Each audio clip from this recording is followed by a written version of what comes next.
and then we'll get going here. So, slideshow from beginning. There you go, Barb. You're up. Terrific. All right. Well, I wanted to introduce Alan. Would you like to introduce yourself first, and then Yeah, I'll. I want to say, welcome everybody to the Unlocking LinkedIn Brilliance for Coaches. I think LinkedIn is a phenomenal source of leads and marketing. Unfortunately, most coaching companies and coaching individuals I find are not really using it properly or don't really know about the potential of LinkedIn for getting an never-ending stream of leads. And we're going to be talking more about LinkedIn, how it works, what you should be doing on there. And then Barb is going to teach you all about coaching and what you should know about coaching. So go ahead, Barb. Thank you so much, Alan. And my name is Barbara Wainwright. I'm the CEO and founder of Wainwright Global Institute of Professional Coaching. And I've been teaching coaching for 16, 17 years, since 2006. I've trained over 6,600 coaches in my community, and I absolutely love coaching. It's so phenomenal, and wonderful to be able to affect positive change in people's lives and just watch the lights come on and have them call you back and say how blessed they feel they are for the changes that have happened in their life. So that's a little bit about me. And if you haven't had coaching, I know that Terry said she's a coach already, so that's phenomenal. If you haven't had coaching, then maybe that would be one thing that you might want to take a look at. And so I want to welcome you all to the class and say, if you have questions, please don't hesitate to ask. And if I'm going to get to it later, I'll let you know. Why do people want coaching in today's world? And what I've found is that people really do want to be held accountable for moving forward. I don't know about you, but for a lot of people and for me, if I don't have a deadline, it's most likely not going to happen. I need that accountability and that structure in order to make my dreams come true. I have accomplished so many things because I've had the accountability with either somebody in my organization or a coach. And people want that. They want to be held responsible for taking the actions that help them to grow and change and do things that they wouldn't ordinarily do. And people want that support from somebody who's committed to their success. They want somebody in their corner, encouraging them, motivating them, inspiring them, and helping them to move forward with what it is that they're called to do. And sometimes when I get people in class, they don't know what it is that they're called to do. I have people that come to my coach training and they've come to learn how to coach, and in the class they receive coaching. And what's very interesting to me is about 50% of the time when we're asking in class, what is it that you want to do? What do you want to experience in your life? Half the time it's not, well, I want to build this amazing coaching company. Half the time it's, no, I want to travel. I want to experience the world. I have this book that's inside of me that's been wanting to be written forever. So it's so interesting that when people receive coaching, sometimes they discover something inside of them that's been wanting to be expressed in the world for a long time, and they are giving themselves permission to do that and move forward. So coaching is a phenomenal catalyst for change, and it's just brilliant that we as coaches get the opportunity to watch our clients experience what it is that has been inside them for the longest time. They get to create it and experience it and gift it back to the world. Let's see, I'm having trouble moving the next slide. Oh, here we go. It's just a little slow. That's all. Okay. We have an accredited program. Just would like you to be aware of that. Our curriculum has been accredited at the university graduate level through the American Association of Schools and Colleges of Business and Seattle Pacific University. And we have a third-party accrediting body, which is Strategic Learning Alliance. And Strategic Learning Alliance is kind of like the ICF. The ICF, which is a coaching accreditation body, requires 120 hours of education. And I looked at that and I went, really, 120 hours to learn how to ask questions? I don't know that that's quite appropriate. So this training that I have, because I teach a system of coaching that has already been proven to work, and like I said, the curriculum is accredited, with Strategic Learning Alliance, they are held to the Department of Education standards, as well as they interviewed HR professionals and veterans and other individuals like at the University of Washington, etc., to have the standards set at that level rather than what ICF has set their own standards. So Strategic Learning Alliance is a third-party accrediting body, and they award the credential if you follow through the program and then you do the 2 assessments with Strategic Learning Alliance. They award the CPC credential, which stands for Certified Professional Coach. So that's our program. It's a 16-hour course, so you learn the system. It's already been proven to work. By the time you're done with the course, you will be a certified professional coach. So what is a coach? Sometimes I have people calling themselves a coach and they're absolutely not a coach. Why? But because coaches don't tell anybody what to do, which is interesting. You think, well, that would be the role of a coach would be to tell people what to do, but it's not. That's the role of a consultant or a counselor or an advisor or a mentor or a therapist, right? So we're not any of those. We don't play in that realm. If you have a client that seems like they need therapy, then we recommend that you find a therapist, help them, recommend a therapist that that really does great work. So since we're not counselors, advisors, or consultants and therapists, what do we do?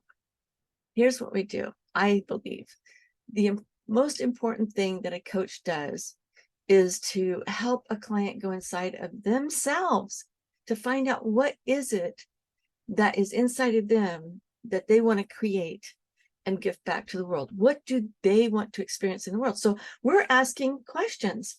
We're not telling them anything. How can we know what motivates somebody, what inspires them, unless we ask them, what is it that motivates you and what inspires you? We couldn't possibly know. So we are motivators. We're objective in our guidance. We're helping them to see the bigger picture, and we're passionate to see them succeed. The basic premise of coaching is that our clients have all the answers inside of them, and it's our job to ask the right questions to help them get to those answers. So, I think that's the gift that we give is we help our clients to think more strategically, more tactically, and we do that by asking them questions. So if a client's getting ready to go do something that we go, oh, I don't know if that's going to have a good end result. Great. You don't say, I don't think that's going to have a good end result. You say, okay, let's play this movie forward. Let's say you go ahead with that action. What's the impact going to be on your family when you do that? How are they going to feel about that? So you get them to look, take a step back, look at the bigger picture, and help them to realize that they might really want to do this thing, but they have to look at the big picture. What's the impact going to be on other areas of their life if they do that? So we're there to help them think more strategically, more tactically. And kind of way I look at it is a client's best thinking got them right to where they are today. So if we can help them think differently, they won't be having different experiences. And if we can help them look at the bigger picture, then they will grow in ways that we can't imagine for them. So let me see if I can get to the next slide here. Thank you, Ellen. Coaches help our clients to clearly identify and articulate what it is that they want to create in the world. They also help them to develop the strategies to overcome roadblocks. Now, do we develop the strategies? No, but we ask our client, what are you going to do? Okay, obviously that didn't work the last time. You're sharing with me that you didn't get your goal accomplished. So we're asking them, what are you going to do differently? What happened the last time? Okay, so what can you do differently to get beyond that this time, right? So we're helping them, not by telling them what they can do differently to overcome that roadblock, but asking them, what are they going to do differently? What would help them to get over that roadblock? And then Another, I think, very important role is listening. We are listening to our clients when they're talking to us, when they're speaking to us. And we want to help identify and eliminate their limiting beliefs. So that's what we're doing with our coaching, is we are helping them to identify and eliminate limiting beliefs. Only they would not be aware of what limiting beliefs are in their head unless they say it out loud and then go, wait a minute, maybe, we're going to ask as a coach, if we hear something that's limiting, we're going to go, is that really true for you today? Do you have evidence to support that belief? And is there something you could do to work around that belief? Because sometimes people have beliefs that would really hold them back from moving forward, like, oh, I could never do that. Really? You could never do that? Have you tried? Have you thought about the different ways that maybe you could approach that? Okay, so we want to listen clearly to what our clients are saying. And if you hear a limiting belief, then you want to address it. And in our course, we talk about neurolinguistic programming and the different languages that people will be, or words that people would be saying that identify that those are limiting beliefs. We want to hold our clients accountable to moving forward into their dreams. And, here's something that's important. If we are coaching a client, and I'll share with you what experience I had. If we're coaching our client and they're telling us that there's all these things that they want to do, right? And then they turn around and they say, this got in the way and that got in the way, and you're going like weeks in and they still haven't had a breakthrough, maybe they're not really as enthusiastic about doing it as they told you in the first place. And if that's the case, then maybe you want to take 2 steps back and go, I'm not really sure that this is where you want to go and what you want to do. So the most important thing that I believe that we do for our clients is to help them get out of their comfort zone easily and naturally. Why don't most people change? Most people don't change because they can't get out of their comfort zone. It's too stressful. It causes too much anxiety and too much stress for them to get out of their comfort zone.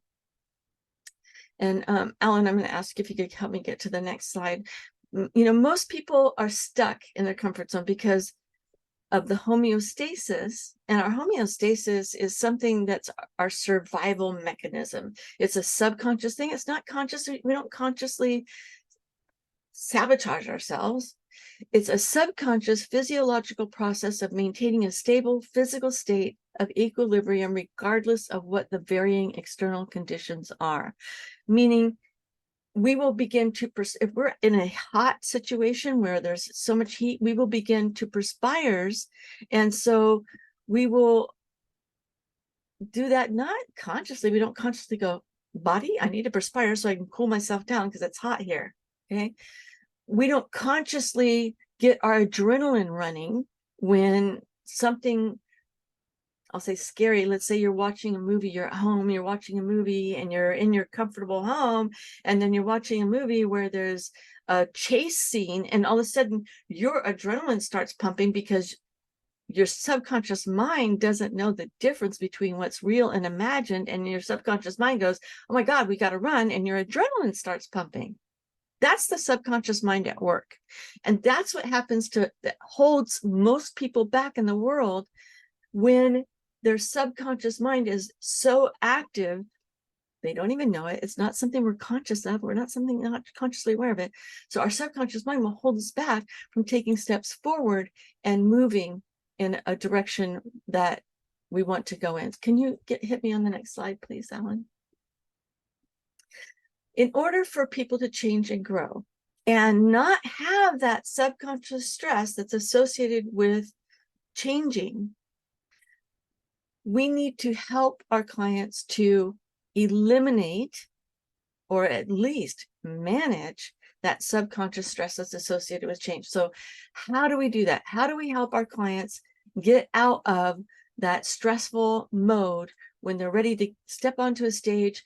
And, if they are getting ready to step on the stage and give a speech, what happens is panic sets in, because people feel vulnerable. And so they might have butterflies in their stomach. They might start to perspire inspire. If you've ever seen speakers get up on stage and you can see that they're sweating profusely through their clothes, it's because getting in front of an audience can be scary. So how do we help our clients to have that breakthrough where they can easily get onto a stage and not have that anxiety and stress, but to get up there and knock it out of the park? It's not just practicing the speech over and over and over again, although that really helps. What it is having them imagine in their mind's eye their success. Imagine them getting up on stage and being successful and having the audience laugh and having the audience absorb the information that they're sharing. So this is what the difference is in helping somebody to go and get out of their comfort zone, is having them imagine in their mind's eye them being successful. And can you help me with the next slide, please, Ellen? Most people live their life in here, in the comfort zone. So they have the floor of their comfort zone and the ceiling of the comfort zone. And, you know, when they get to the floor, like, let's say they have to lose weight, it's like, oh my God, I can't get my clothes zipped up. What am I going to do?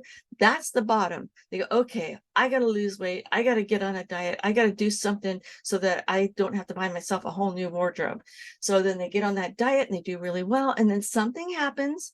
Maybe it's they're having a great day and they go, you know what? I'm going to have that chocolate shake or that ice cream or whatever it is. And they start with the self-sabotage. And the next thing they know, they've treated themselves so nicely, they're back to having to figure out how to lose weight again. They have that anxiety and the stress and that fight or flight response.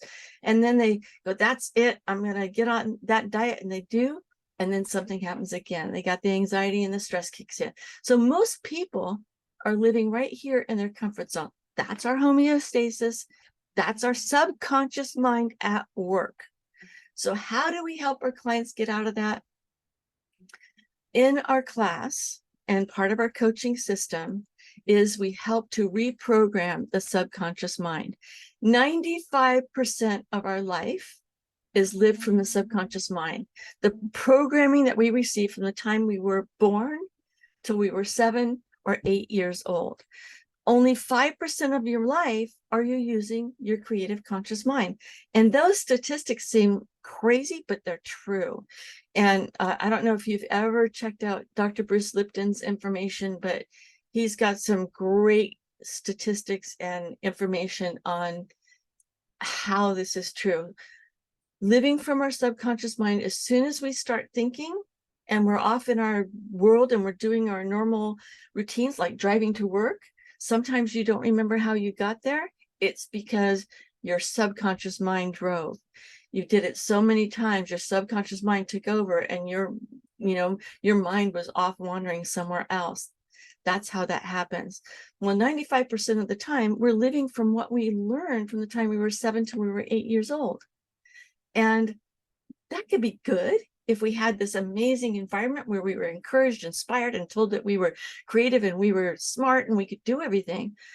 Most of the time, that's not true. Most of the time, people are growing up, and I think it was Jack Canfield that said we get 70,000 messages every day into our minds we receive, and that 70% of those are negative.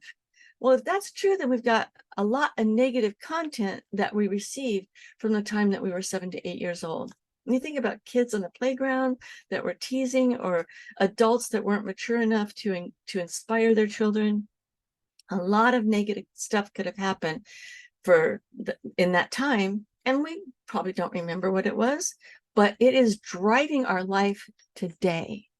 So we need to reprogram that subconscious mind to be on board with what the creative conscious mind wants to do. So what is it that you creatively want to create in the world?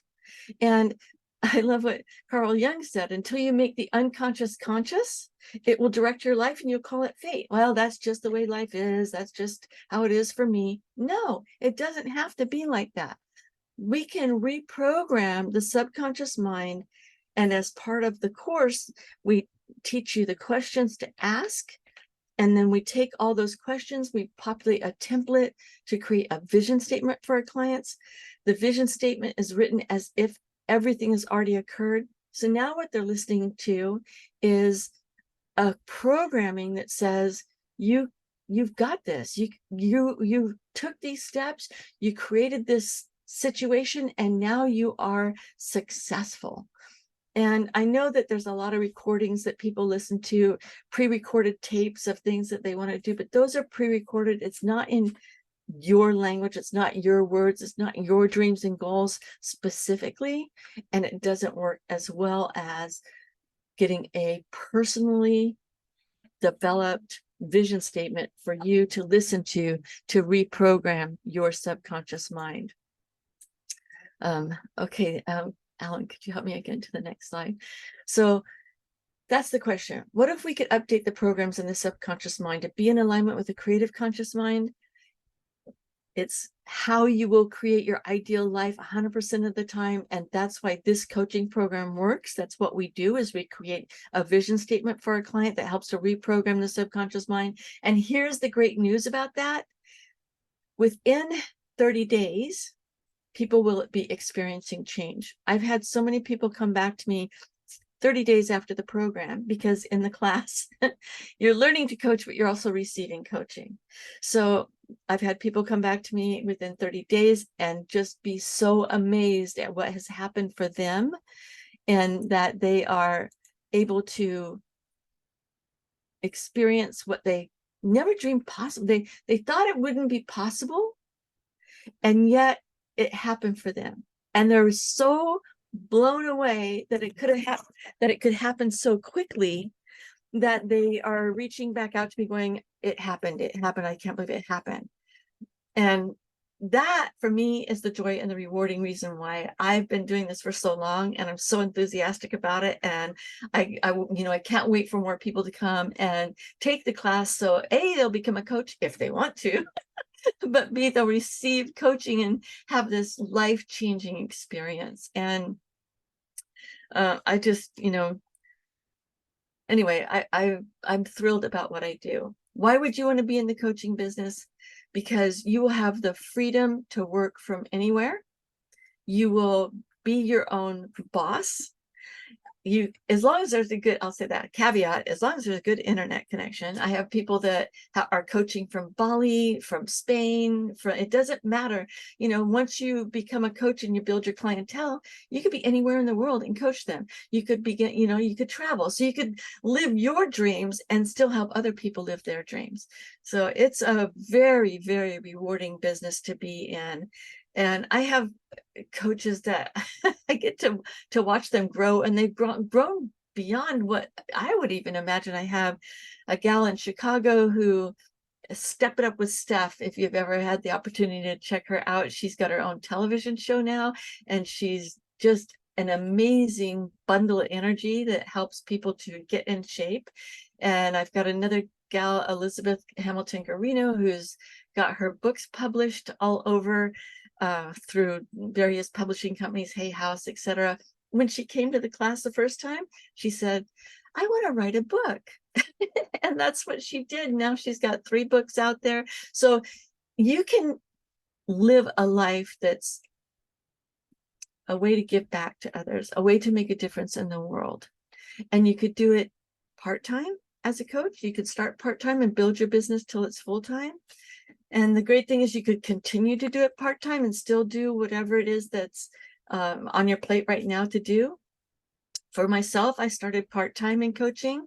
It took me 3 years. I was a software development consultant before I started coaching, and it took me 3 years to transition. So I spent times part-time coaching and building up my business. And then at the end of 3 years, I was able to cut the consulting and just be coaching full-time. So, it doesn't have to take you that long. I was also raising my children at that time. So how do you get started in business as a coach? It's very, very easy. The good news is that you can do it with very little investment up front. You become certified as a coach. Highly recommend that you do take a coach training. You don't have to. You can hang out a shingle and say you're a life coach right now, but I highly recommend that you get trained as a coach so that you can get liability insurance. For sure, you can't do that unless you have your certification. And there's so much potential to earn excellent income and so little risk to get started. It's really a desk and a phone is pretty much all you need. And then you network and start building your business. We talk about that in the class too. We spend a few hours on all the steps that you need to take to get your business up and running. And it's not difficult. So if that's something that you're interested in doing, there's only 5 steps to get started. First, you want to get trained and certified. Next, you want to decide on your coaching niche.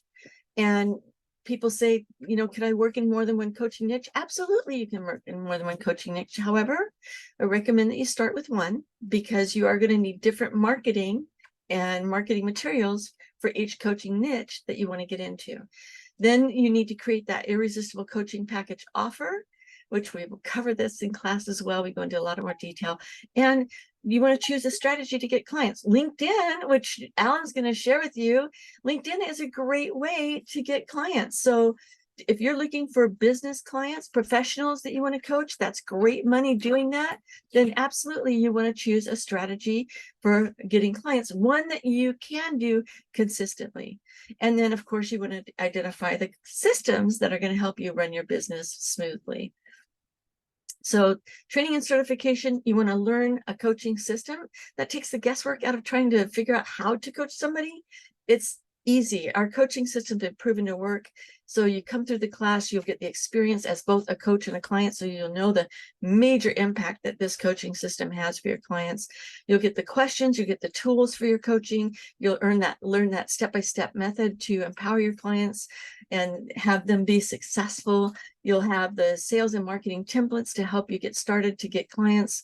You know, develop your elevator pitch and everything, and your packages. You'll have not only that, but you'll have the experience, because you will actually have coached somebody in the class. You will know that you can absolutely help somebody and provide transformation for them. And the class is 16 hours. Who doesn't have 16 hours to take a class, right? So training and certification is first. And then next would be, if you can help me there, Alan, thank you. Deciding your coaching niche. That's a big step. Figuring out what is your passion on deciding your niche. This is what I ask. Who do you like to work with? Because that's going to be your client avatar. Who do you like spending time with? What do you like spending time talking about? That's important. It's like, what could you spend hours talking about? What is your favorite topic? I mean, if it's weight loss, if it's maybe it's a spiritual, maybe you like talking about spiritual things and the power of now and being present in the moment. So what is it that you like to talk about? Who do you like to talk to? And those are 2 very important things that you want to think about when you're deciding on your coaching niche. Because I teach a coaching system, I have people coaching in over 52 different coaching niches. I actually have specific trainings for recovery coaching, relationship coaching, spiritual coaching, and I call it professional coaching or life coaching.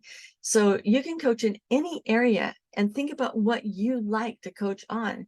And when you pick a niche, that's going to be very helpful in finding and creating your marketing, because then you'll be speaking to your clients, listening.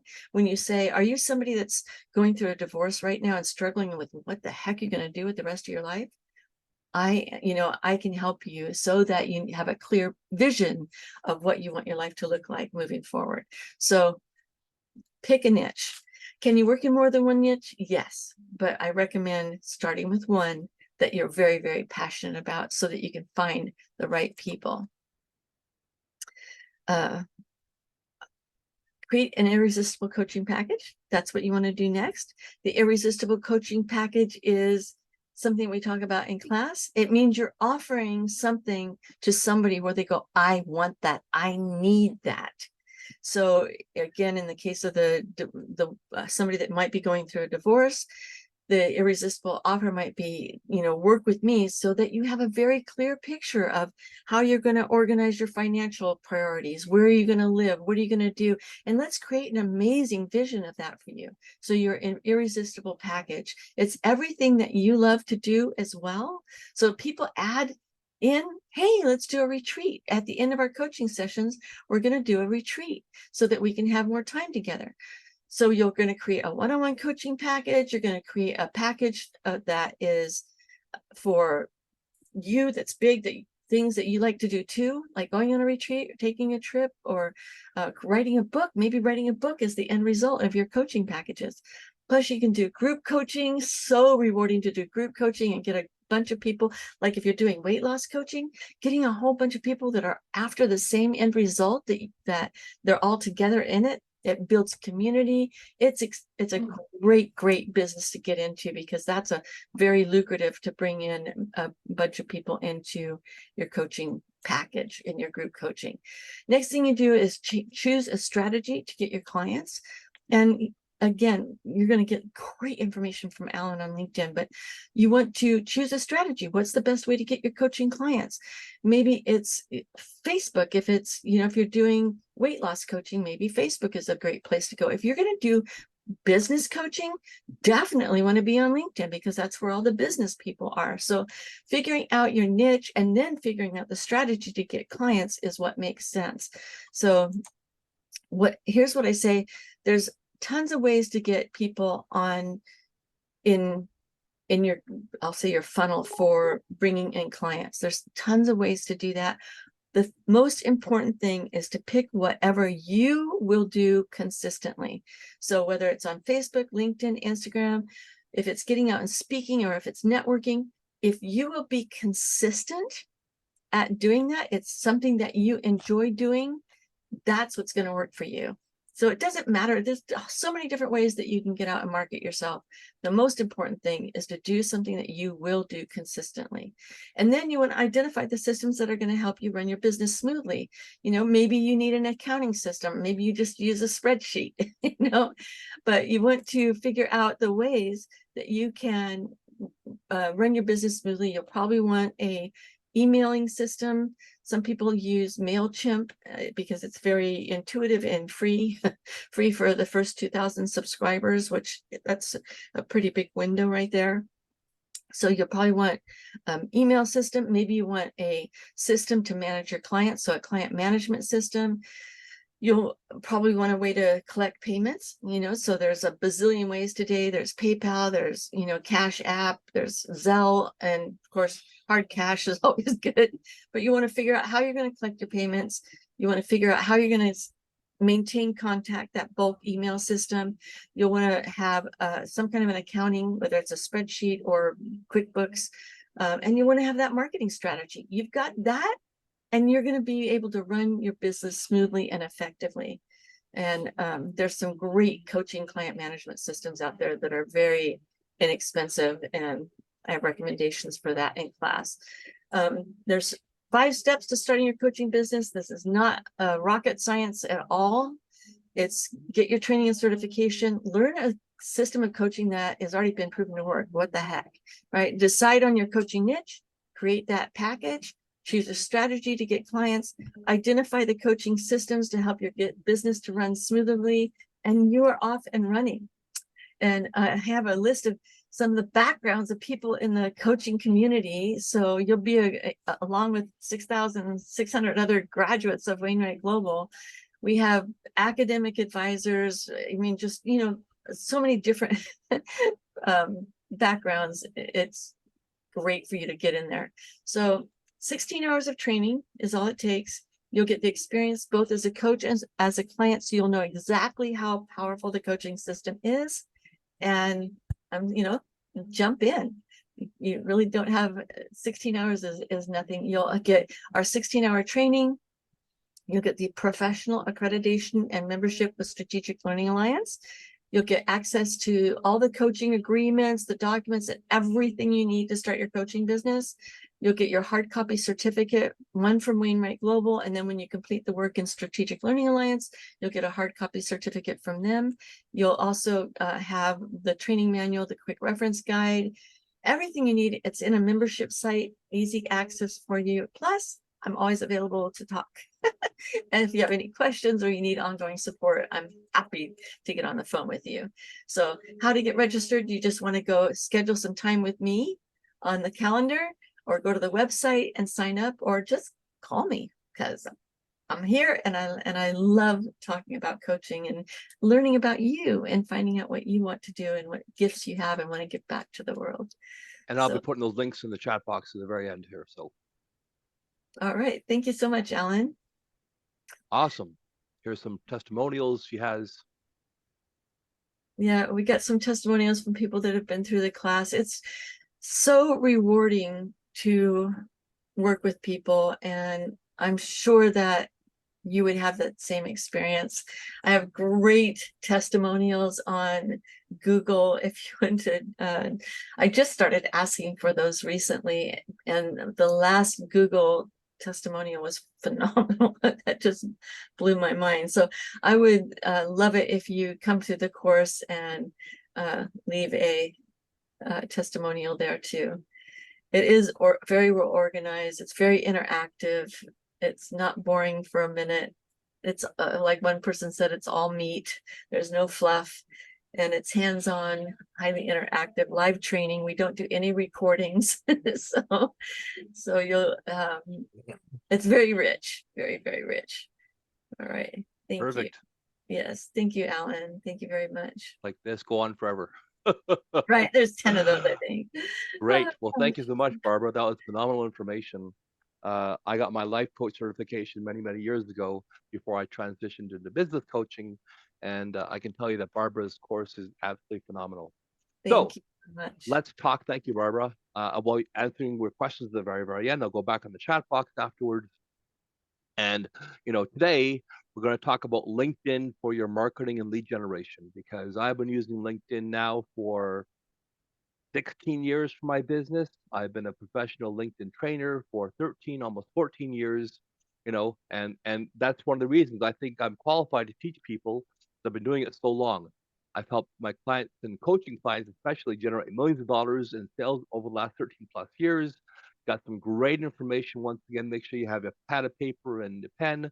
Stick your questions in the chat box. We'll be opening live afterwards at the very, very end. You can just unmute yourself, and today we're going to talk about leveraging LinkedIn's amazing and robust database for your business. So, in the chat box, and I don't forget to mention this at the very, very end, please participate. Please stick in the chat box when we ask you yes or no questions and things like that, because nothing's worse than going onto a webinar and no one does nothing at all. So, type in the chat box right now if you disagree or agree with this, that coaches are great at what they do, but they have challenges marketing themselves on LinkedIn and other platforms. Just put in the chat box the why you're in, if you feel that's true or not. So it's going to wait a few seconds here for everyone in the meeting. Y or N? Y or N? LinkedIn is great, but it's hard to navigate. So just put a wire in the chat box, please. Yes. Thank you, Barb. Anybody else out there? You have challenges marketing yourself on LinkedIn, right? I'll leave that to you at the very, very end here. We only have a certain amount of time. So I did a search today on LinkedIn for coaches' profiles, and as you can see from, and I see this all the time myself, coaches don't have great profiles on LinkedIn usually. Some do, but most don't. And they have headshots that need to be changed, or they have a banner that doesn't communicate. Why you? Why should I use you? So, don't believe me. I got 143 recommendations on LinkedIn. Look at my recommendations on my profile on LinkedIn if you want to see who I am and what I do. Um, so why LinkedIn again? Why have I niched into LinkedIn over the last 16 years to be basically my only lead generation source? I used to spend money on Google AdWords and SEO on Google and everything else out there. Probably spending $2,000 or $3,000 a month on these things, and I haven't done that now for 13, almost 14 years now. Probably saved myself $250,000 because LinkedIn literally has almost 1 billion people on there now. As of October 2023, I went on LinkedIn, did a search on the search box, and it said there were 900 million plus people, about 925 million people right now on LinkedIn. 180 million people are in North America. USA, Canada, India, Brazil, all those places have the highest number of people on LinkedIn. And if you're not taking LinkedIn seriously and niching into it, you're really missing out. So when coaches come to me or people come to me on LinkedIn and want to hire me for my services, these are the things I find they keep on saying to me over and over again. No more low hanging fruit. My calendar is empty. Burning time to kind of get meetings. Inbox full of tire kickers. They're getting connection requests accepted, but when they message people, nothing happens at all, right? So you really need to get a reply by asking the right kind of questions on LinkedIn and posting the right kind of content on LinkedIn. And that's the winning strategy in 2023, 2024. I believe there are four pillars of success for coaches on LinkedIn, and here they are. A LinkedIn profile that convinces your prospects you're the right one. And as you saw beforehand in those other LinkedIn profiles, it doesn't exactly generate enthusiasm and trust, like confidence in their profile. So you need an outstanding profile. You need consistency to do the things you need to do on LinkedIn. And usually on my program, I save my clients about 14, 15 hours a week doing these things for them, which is consistency. Are you consistently adding new connections, the right kind of people you believe would be your target market on your LinkedIn profile as far as new connections or followers? Are you building relationships? How many people I've talked to who I've asked them this question. They have, 10, 15,000, even 2 or 3,000 connections on LinkedIn. I asked them, when's the last time you messaged everybody who is a connection of yours or followers of yours on LinkedIn? And they say basically never. They've never messaged everybody. They've only had, maybe meetings with 1/10 of 1% of people on LinkedIn. And so I try to meet everybody who becomes my first connection on LinkedIn or a follower. I try to at least talk to them once on Zoom. And it's a lot of hours doing that, but it results in building relationships. And who do people buy from? People buy from people they know, like, and trust. So the relationship building part of your campaign on LinkedIn is something people miss on a regular basis. The next thing is, are you consistently and properly posting new content on LinkedIn? And also, do you have a content engagement strategy? The LinkedIn algorithm just came out with a new update recently, and I read the whole thing. It was like 40 pages. And the LinkedIn algorithm says within the first 90 minutes of you posting, you need to get some great engagement, 20 likes, 10 to 30, 40 comments, and most people have no engagement on their post on LinkedIn. They have one or two likes, and that's it. Maybe one or two likes, one or two comments. Not enough, because if you don't do that and you are posting regularly on LinkedIn, LinkedIn actually shrinks your audience of who sees your content on LinkedIn when you post it to 10%. So if you have 2,000 connections, 200 people will see your content on LinkedIn, and then they got to be on LinkedIn, on a regular basis also to see your content properly. So most people really aren't getting the kind of engagement. I'll show you that afterwards during the presentation here. And then lastly, are you using the LinkedIn event platform to create your own LinkedIn events like Barbara and I are doing today? So most people, out of the 925 million people, they say that only 5 to 10 million people are using the event platform, which is crazy to me because, it's great in the sense that it leads you this opportunity to do things that no one else on LinkedIn is doing, like on a regular basis, promoting and putting on events just like this one here. So LinkedIn marketing and lead generation starts with trust, and that starts with your LinkedIn profile.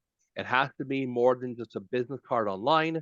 It has to be personal brand and a marketing platform that expands your network, grows your credibility and authority, because I call it the credibility hump. When you meet with someone brand new on LinkedIn, you know, are they going to think you're credible? Do they think that you're the person that they should be talking to and hiring when there are 1,000 more of you on LinkedIn? Like, how do you stand out on LinkedIn? What does your profile say to stand out? And is your profile talking about benefits of working with you as opposed to just features? So, are you creating new engaging content with using new tools like AI, like ChatGPT? And I'll show you how that works in a second. Uh, People often accept or reject your connection from your headshot and banner from My Networking tab. And I'll just show you that for a second here. Here is the My Networking tab on LinkedIn. Which one of these is my network here? Here it is, Manage Invitations. So look at this over here. So this person from probably India or Pakistan sent me this message over here. But look at her profile headshot. She's, I call it the serial killer headshot of people who look like, they don't look friendly at all, right? As opposed to maybe Alan over here. I never met Alan who didn't like, or other people on LinkedIn. Like, look at all those people who have sent me connection requests, and David is smiling. He looks friendly over here, and Kay, NK is smiling over here. So you want to, really think about how is my profile being presented to people on LinkedIn? Do I look friendly? Do I look personable? Do I look like someone who's great to work with? Because if you don't, and you have this kind of headshot over here, like this one over here, right? So that is decent, but not smiling and doesn't look very, very friendly at all. So, do you have a very, very friendly headshot? And are you using your LinkedIn profile to build a massive following?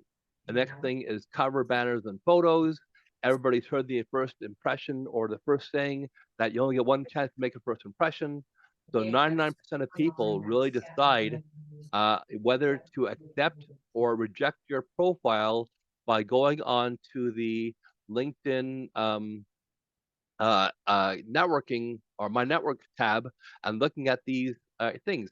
It's what you say, it's what you look like, it's what your banner says, right? So let's look at her banner for a second, right? So this headshot's good, but I would probably make it a little closer, like blow it up. So you see Carissa's, smiling face in there. It's a little far away. You want to make sure you have a headshot that looks amazing. She's been following me. She started following me today.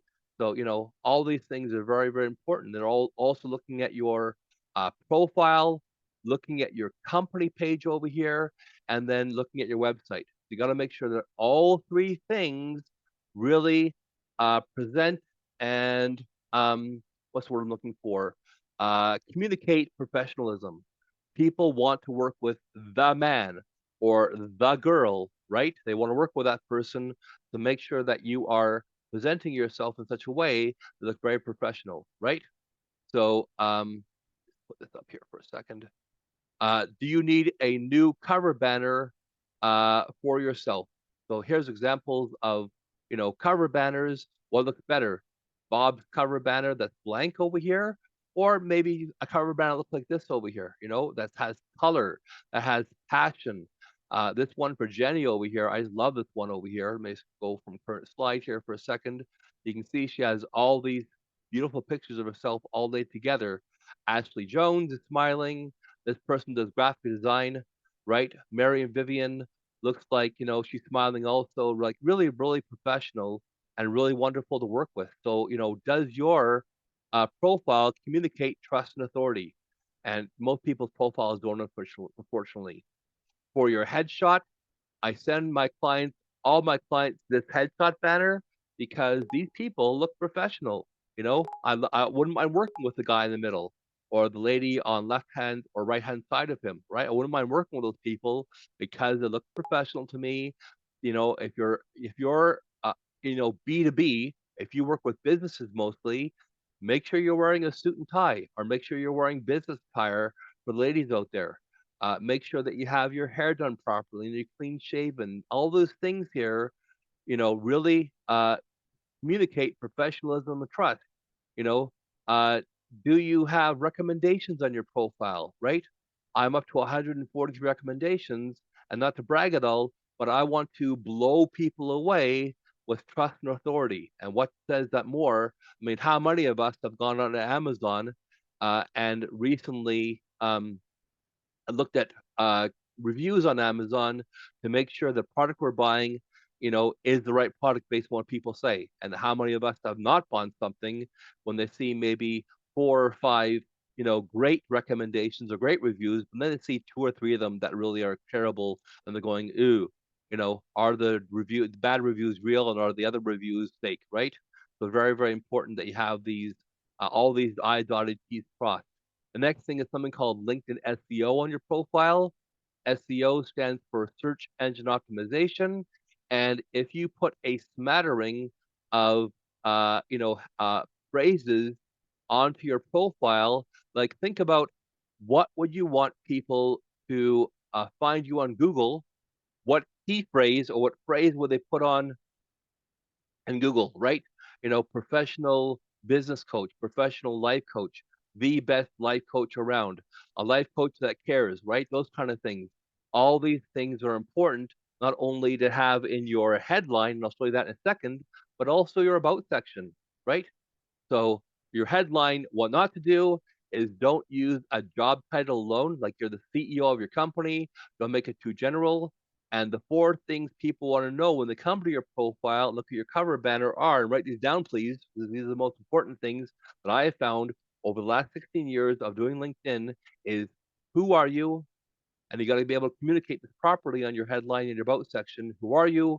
What do you do? What can you do for me? And the most important thing, and I try to communicate this on my headline or my banner or my profile, is why should I use you and your services as opposed to the hundreds or possibly thousands of the people on LinkedIn who do exactly the same thing you do? Like, how can you properly stand up from the crowd? Your about section, 2,000 characters. Remarkably, people have terrible summaries and about sections because, once again, they don't communicate the benefits of working with you. They communicate features. I've been in business this long. This is what I do. This is my position in the company, as opposed to maybe sharing stories, like case studies of stories, right? So here is my profile on LinkedIn, right? The first key phrase I have in my profile is the one you want people to find you on when they go to that banner on LinkedIn or that section on LinkedIn to do searches, LinkedIn lead generation expert, right? And then, why turn, then I try to communicate that I turn founders, staff members into LinkedIn experts that are generating massive revenue for their organization. Put some emojis in there, right? Have a little fun. I call it I'll call it sizzle with your steak. And when I did the screenshot over here, I had 19,000 connections or followers on LinkedIn. I'm almost at 29,000, be cracking 30,000 very soon. So you want to have a massive database and following to not only see your content marketing, but also to see other things for you on LinkedIn as well. I light this one off here. Give me a second just to try to put it back on again for a second here. Eh, eh, eh it, no, it doesn't work. Well, good thing it's light enough in my office help properly. So, what your about section should do on your profile is address their pain point, right? On a regular basis, you have new clients coming to you, and when you do an initial intake session, you talk about their pain points. What is the biggest thing or biggest problems they're facing right now?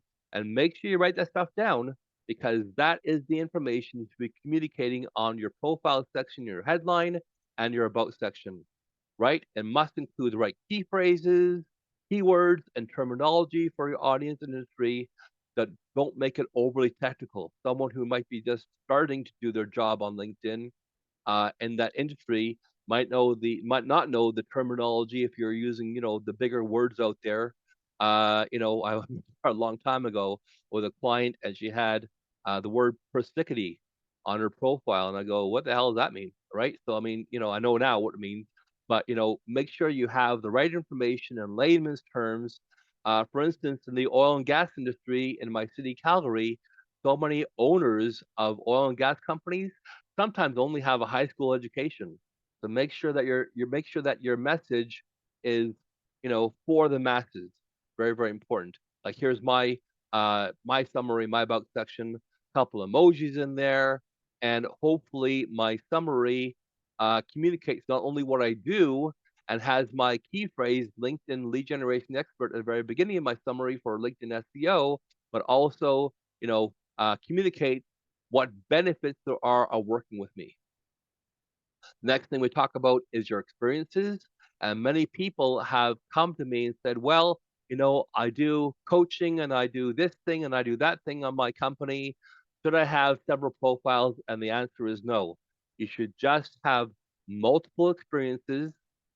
Um, and make sure that each one is properly formatted and is properly done using LinkedIn SEO to communicate the key phrases that you want people to find you on, like LinkedIn lead generation expert, LinkedIn lead generation system, that you want people to find you on LinkedIn when they search in that search bar. And if you have all these things done properly, you will rank better on those key phrases when people look for them, especially in your city. So those are the things. Here's some examples of before and after profiles I've done. Once again, Steve on left hand side, he's a coach, right? This guy's an actual coach, right?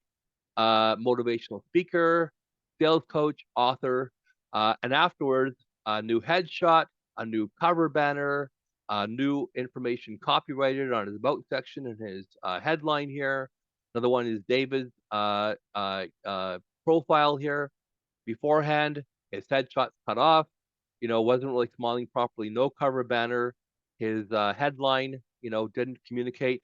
And also, if you notice, at the top right hand side there where it says Waco Group of Companies, he didn't even have a properly done company page. So those are very important. Company page, profile page, website. All those things must have been done properly. Sharon runs a big construction company in San Francisco. And beforehand, very, very fuzzy headshot, no banner. And then we started doing this new headshot for her and this new banner.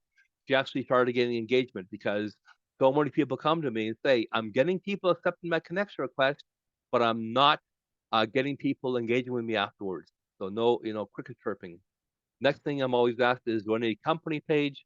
Well, it's one of those things that unless you're a big company, you probably won't get tons of engagement on your company page, but it's one of those things that people expect to look and see on your profile because it's professional. People have a company page on LinkedIn, right?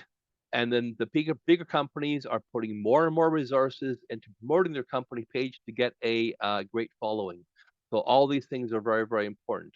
I'm gonna stop this over here for a second and go to my notepad file and go to here, and here is a link you can go to see what good headlines and good things look like here.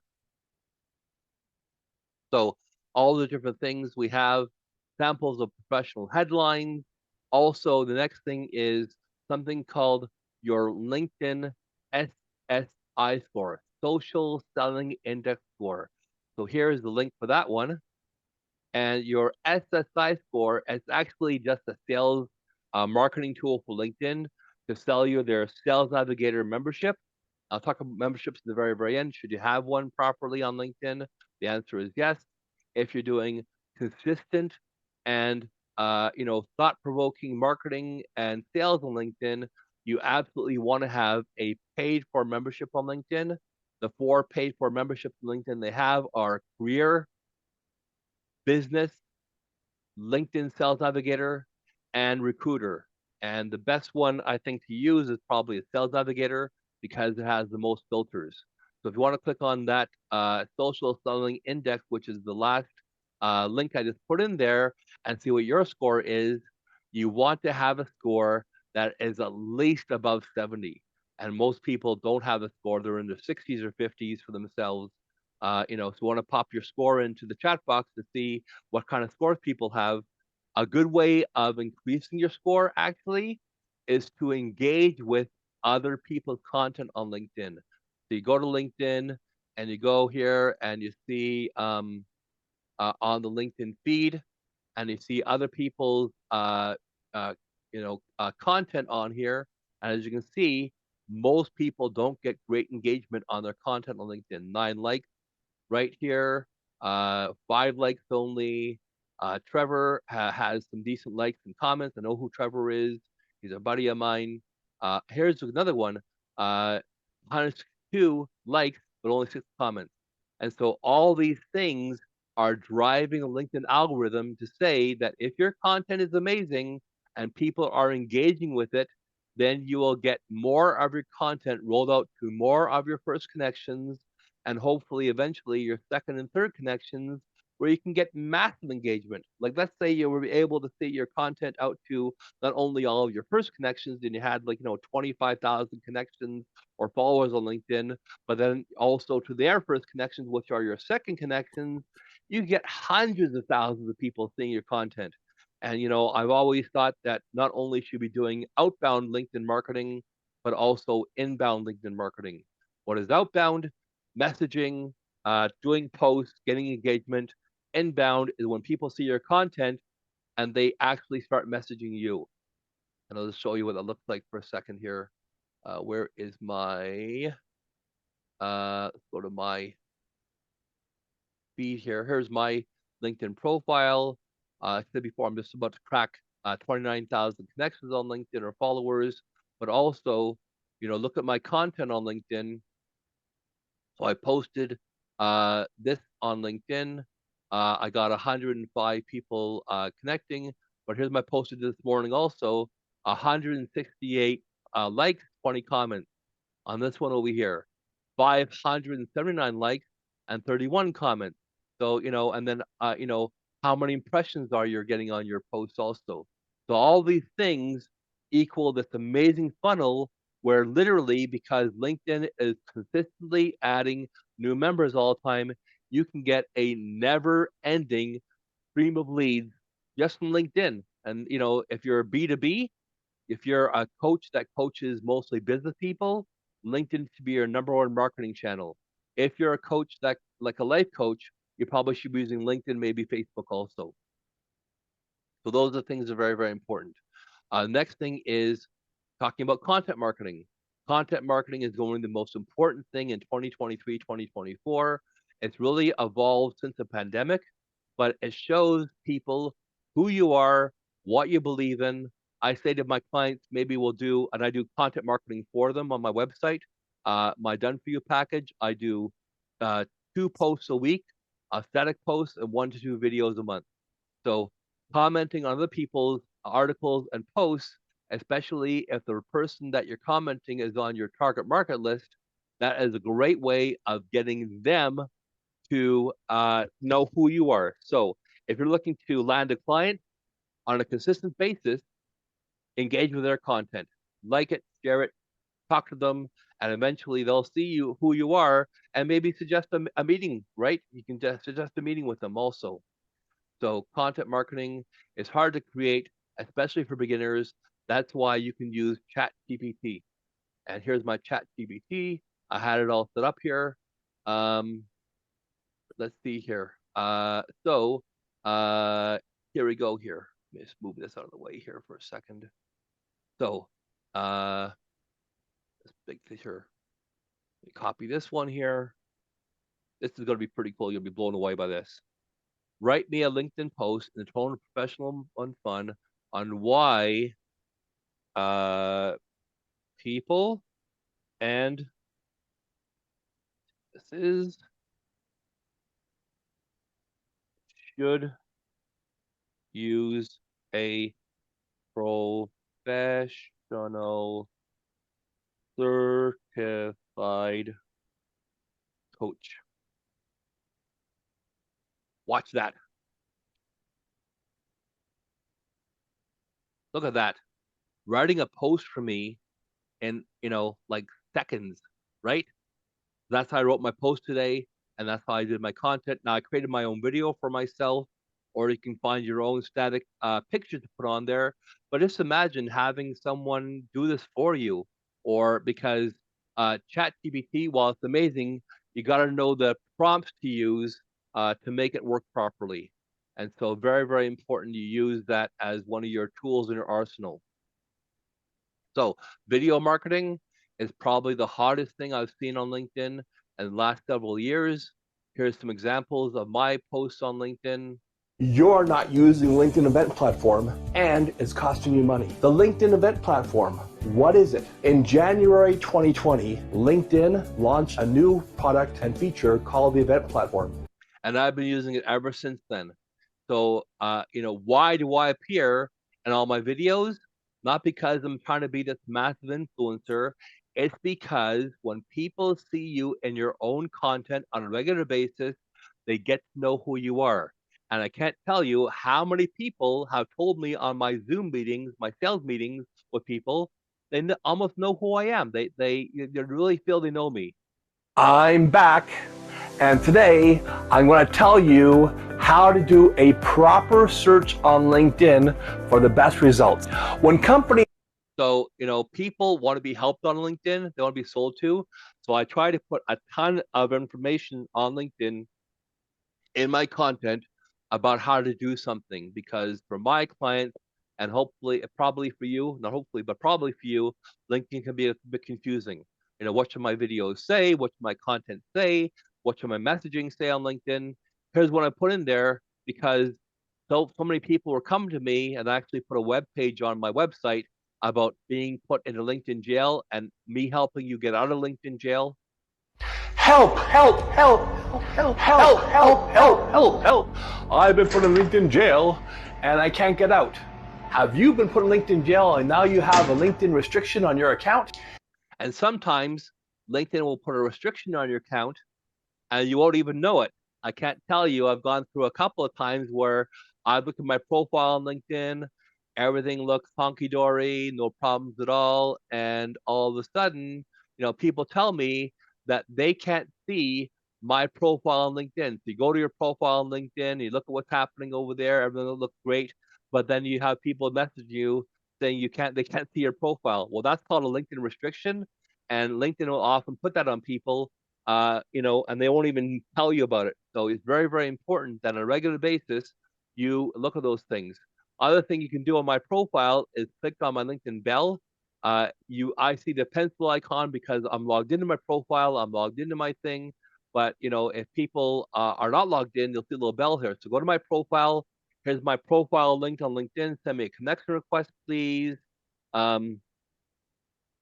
on my bell so you get my content on a regular basis. Let's put that in there in the chat box. And very, very important. You have the same thing. Click on my bell, receive my content. So here is some examples of people who have posted on LinkedIn and real numbers. I just did screenshots on here. 1,300 likes, 380 comments, 26,500 views. Next one, 27,000 views. Next one, 43,000 views. So if you think content marketing isn't important, just look at this person. This is Bridget. I've been following Bridget now for several years. And now, if you go to her profile, you'll see she has over 4 million, that's million followers. And how does she grow this massive following? By, on a consistent basis, doing content marketing, and her profile isn't even properly set up. Her company page isn't properly set up on there, but because she posts engaging content on a regular basis and gets massive engagement, she's built up a following of over 4 million, probably has 4,400,000 followers now on LinkedIn, which is crazy. That's inbound marketing. That's how you get, she gets people hiring her for keynote speaking on a regular basis. Next thing she has on her profile also, like I do on my profile, it's Rich Media. Once again, Rich Media on LinkedIn. Rich Media is, content. So here's my features section on LinkedIn. Here's all my content. Here's one of my Pixar style videos I have on LinkedIn. So my whole thing on LinkedIn has been, what can I do for my clients and myself on LinkedIn that no one else is doing? And I can tell you right now, no one's putting Pixar style type videos on LinkedIn, which I do for my clients, I can do for you also. So all those things are very, very important. Next thing is messaging people. How many of us, just put a Y or N in the chat box, please? How many of us have seen messages on LinkedIn that come in with a sales message? Your connection message is a sales message, right? So don't do that. People don't want to be sold on LinkedIn. They want to be helped out, right? So make sure that you're messaging people. Like here's one I receive. Usually all these emails I receive. My agency, not even asking me what I do. Like they don't even ask me if I'm a lead generation company on my LinkedIn at all. They send me these spammy LinkedIn messages, and don't do that.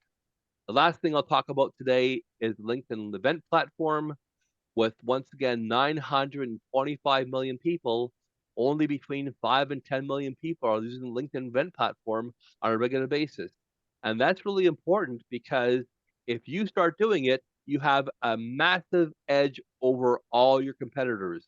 But people find that they have challenges doing these things. So if you want my help, you want to contact me afterwards, contact me. I'll help you through the LinkedIn event platform. So what can you do to make your LinkedIn lead generation and marketing work for your coaching business? Well, the three mistakes I see, first of all, is no existing lead flow or system on LinkedIn to get clients on a regular basis. You're not adding new connections on LinkedIn. You're not doing content marketing. Your messages aren't landing properly because once you get a new connection on LinkedIn and you message somebody, no one messages you back. They're just ignoring you, right? It means your content marketing or your messaging isn't, bad. It is bad, and people aren't replying to you or connecting with you properly. The second mistake is not having an ongoing messaging system, either by email or by messaging people on LinkedIn, because the stats are, write this down for yourself if you want to, the stats are at any one time, when people see one of your posts or one of your pieces of content on LinkedIn that is a sales message, I'll write this down into the chat box, 1 to 3% want to buy your stuff now, 7% want to buy your stuff possibly in 2 weeks to a month, 30% want to see your or want to buy possibly for you in 2 weeks to 6 months. 30% want to buy your content or buy your program from you maybe in a year from now, and the last 30% don't want to buy your stuff ever. They're just not going to be your your client on LinkedIn.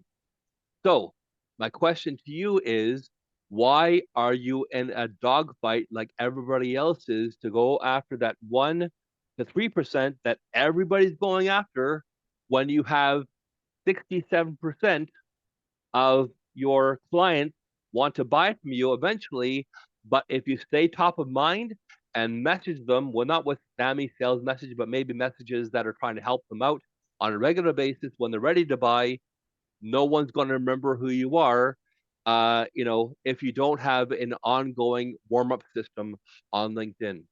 And the last thing over here is you're too busy doing everything yourself. You're a one-person army, or maybe you have a couple of people in your organization, and you, at some point in time, need to either automate everything or get someone to do it for you. These are the three mistakes I find in what people are doing on LinkedIn, and my solution is a customized profile and prescription on LinkedIn, which is, redoing your whole profile, coming up with a messaging system to get new connections, but also to get them to reply to you, because most people tell me they're getting new connections. When they try to sell them on LinkedIn, no one's responding. Having an ongoing content marketing system, right? Creating conversations that are meaningful. Having conversions, right? So, what conversion system do you have? What plans and system do you have on LinkedIn to make this all happen? And most people who are doing it themselves simply feel overwhelmed because not only are they running their own business, but they're trying to do the whole marketing and content creation system on their own on LinkedIn. How many leads do you need? Well, people, usually on my system find between 5 and 10 new leads every single week after the initial 30-day ramp-up time, where I'm doing the profile and working with them to create a system with them, right? Time is money. Be more strategic and not doing everything consistently, doing the right things consistently on a regular basis. Having a strong professional brand on LinkedIn that builds trust and authority. Remember, we talked about the credibility hump on LinkedIn? How do you overcome that credibility hump? Well, by having a phenomenal profile and company page, making sure your profile, company page, and your website, have good branding on them that is consistent.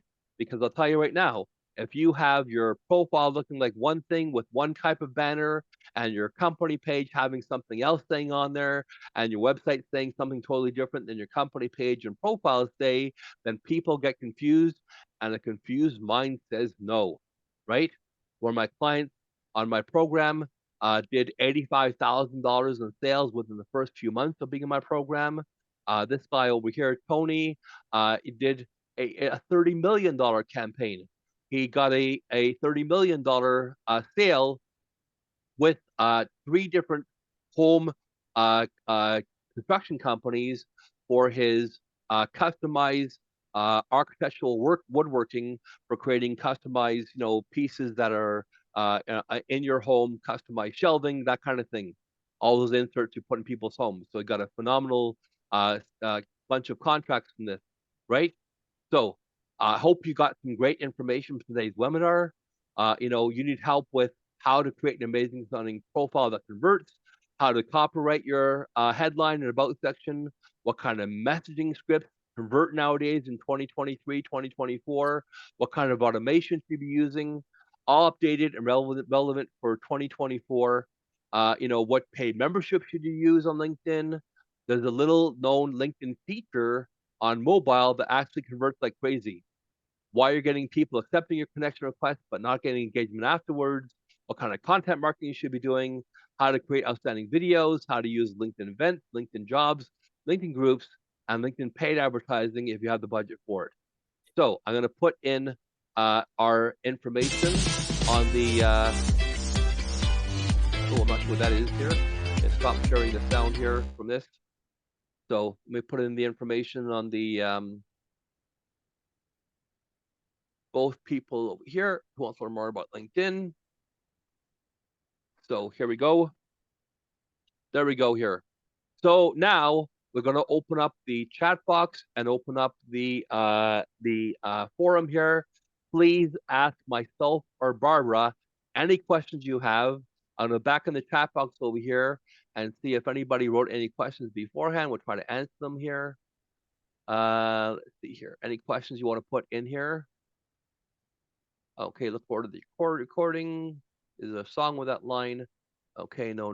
Okay, well, no one has any questions at all. Either unmute yourself right now on LinkedIn. I'll stop sharing my screen here. So Ralph, Paul, or Rhonda, what questions do you possibly have about helping you with what Barbara's talked about or what I talked about? Any questions you have, we will be happy to answer them for you right now. Unmute yourself and let us know what they are. Go ahead. No questions at all. Mom did a phenomenal job here on LinkedIn. No, actually, I do. Okay, great, fantastic. What question do Sorry, you I have? was just trying to get my camera and all that jazz turned on so problem. I could be Yep. a real person for you, huh? Yeah. So, okay, so the LinkedIn events, I'm, this is pretty cool. I haven't done that yet. Obviously, we'll need to. Besides the obvious things of having, the good banner, the good call to action, and so forth, are there ways to invite a bunch of people at once, or do you just have to? Okay. Yeah. On LinkedIn, when you go to an event, I'll share my screen again and go to our event first here. Oh, that's what's happening here. Comparing that one here. Let me go to the event here. Okay, let's go to my home page and then go to this event here on LinkedIn. I'll show you how to do it here. Okay. Here it is. Okay, let me share my screen. So share screen. So here's the event, right? Yeah, you see my screen now? Yep. Great, perfect. Go to the share button here. Click on invite. This window pops up. Okay. And I have a plugin that does this automatically for me. But if you don't have the same plugin I have on LinkedIn, you can go to either location. So I recommend you go to a location first. Let's say go to California, show results. So when you use one of the filters here on LinkedIn, either by location or by, let's say, industry, right? This little thing pops up over here. Okay. Okay. Industry, that's nice. Yeah, that's cool. So you have, let's say, California again here. So if you're on a PC, I don't work on a Mac here, but on my PC, I can simply use my mouse wheel and go like this here. And it just keeps on refreshing the page automatically. And once I have all the people here, you're allowed 1,000 people per week. So all I do is click on the button here. And you mentioned an app, or I'm sorry, excuse me. Yeah, click on invite, and boom. I've already probably invited 1,000 people this week. So I'm not working right now. I gotta wait till next week. But that's all you do. Click on invite, and usually it works. 1,000 a week. Oh, that's good. Okay. And then you mentioned that you have a plugin. Is that a Chrome extension, or what kind of a plugin were you talking about? Yeah, you know what? Just contact me privately, and I'll talk to you about that. Okay. Okay. No, I'm not trying to talk out of turn. I'm sorry. No problem at all. No, you're not talking out of turn. No, you asked some great I questions just like here. to make I like to make things easier. I'm mostly blind, and anything I can do that I don't have to go trying to squint at everything. It's all good. Totally got And I that. also have I have a question about LinkedIn videos, doing videos for LinkedIn. Yeah. Does LinkedIn, I don't know, the algorithm or the preference of the audience or whatever, do they prefer the portrait or the landscape type? A lot of things seem to be going to the portrait, more like TikTok. So Yeah. what was converting better for that? And then how long do they last if you post some video as some content? Yeah, it lasts forever. Number one, I like using landscape as opposed to portrait. I find landscape has always been better for me on LinkedIn. And if you look Okay. once again, look at my posts on LinkedIn. The majority of my posts on LinkedIn are landscape. I think I'll have maybe one Mhm. or two other ones here. Yeah, all these ones here are all landscape. So you look at all my videos here. And once again, they last forever on LinkedIn. I can go down here on my posts on LinkedIn, on my posts on LinkedIn, and I can, look at this here. So I did, and then once again on videos on LinkedIn. Once again, what can you do on LinkedIn that no one else is doing? Like this one over here. How unicorns pooping ice cream completely change the look at creating marketing videos on LinkedIn. And so here's my little thing here. How unicorns pooping ice cream changed the way I looked at videos for LinkedIn. That's right, you heard me say it. Unicorns pooping ice cream. Stay tuned. So this video I found on YouTube of unicorns pooping ice cream for a company called Squatty Potty got over 4 million views. It's And so I hilarious. I thought, know that company. Yeah. yeah. So I got, and on my LinkedIn video here, I got 3,693 impressions, 406 likes, and 32 comments, and 1 repost. So it's a slog getting people to follow you on LinkedIn. But this post here, if you look over here at the very top, is 1 year old, over 1 year old here now. Mm-hmm. So Good. Well, those are thank the you. things you do on LinkedIn. They stay there forever. Okay. Thank you very much. Paul, any questions at all about Let's see coaching here. or LinkedIn? None at this time. I kind of got in late. I apologize for that. Barbara, how are you doing? I've been through Barbara's coaching program before. Great. So I'm going to go back. There won't be a replay, will there? Yep. There'll be a replay. will As soon as I finish going off here, it'll turn itself on my computer. I'll load it Okay. up to my Google Drive, and then I'll send out an email to everybody who attended today of the replay. Okay, thank you. My pleasure. Well, you guys have a great day. We're at the very end of our hour here. Thank you very much. Thank you, Barbara, for being here today. Thank you all for being here. Our time is very valuable. We sure appreciate it very much. Have a great day, okay? Will do. Thank And you. talk to us or book a meeting with us about LinkedIn or stuff. Just do that also. Bye-bye.